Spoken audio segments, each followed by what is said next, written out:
Ui. Cha ta té tu no e ni đê tuổi đi qua đê lo cú chua cú tê nhá mi nu e nhá cha mi tê trùng tu no e cú tia cú chi tuổi lo kho cú xia qua lúa no e cú tuổi lo cú nê chủ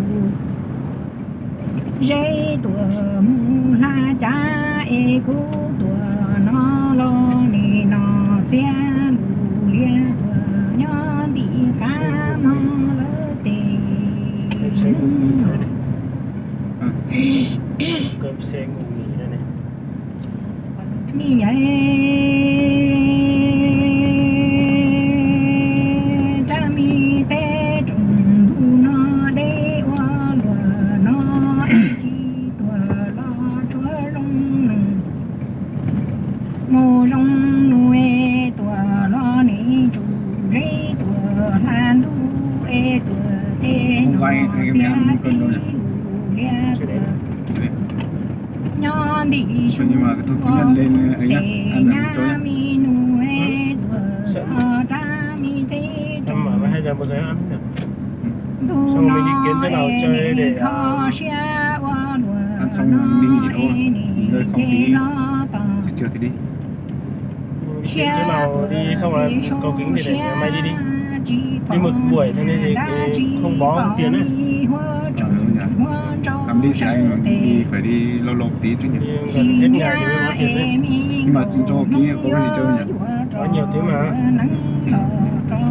Thứ là đi nhiều nó vòng vo nhiều nhưng mà mình phải đi ở lâu lâu thì mới bó.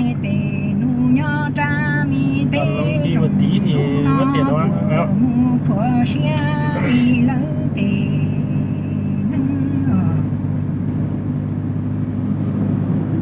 Như vậy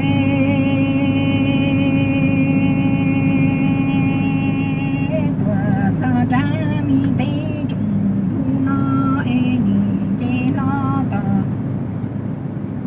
xe tuổi phê xóa xe chi bỏ nè cha tuổi tu đa chi e nè bỏ mi hơ trầm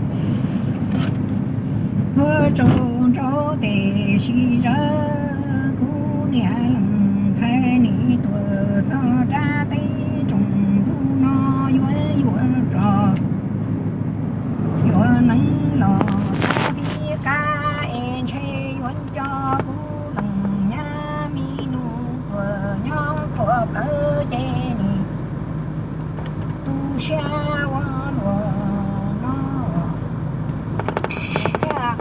nè chắc bà chị trong em trong hai mà hai của hai cho mà trong nó